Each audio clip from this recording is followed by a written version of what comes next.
Hello everyone. बऱ्याच ladies माझ्याकडे येतात आणि त्यांना प्रश्न असतो की हेअर कलरिंग करणं योग्य आहे की अयोग्य. सो मी पहिल्यांदा सांगेल, जर का तुमचे नुकतेच स्टार्ट झालेले आहेत ग्रे व्हायला किंवा 10 to 20% तुमचे हेअर हे ग्रे झालेले आहेत, तर ह्या केसमध्ये तुम्ही अजिबात कलर करू नका. दुसरी गोष्ट अशी असते की बऱ्याच लेडीजना समज असतो की कलर केल्यामुळे हेअर हे जास्त ग्रे होतात, तर तसं बिलकुल नाही आहे. हा खूप चुकीचा समज आहे.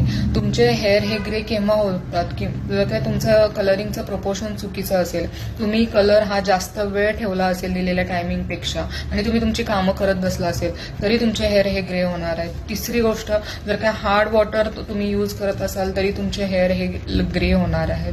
आणि चौथी गोष्ट, जेनेटिकली तुमच्या घरात खूप आधीपासून ज्यांचे हेअर ग्रे झालेले आहेत तर तुमचे सुद्धा होऊ शकतात.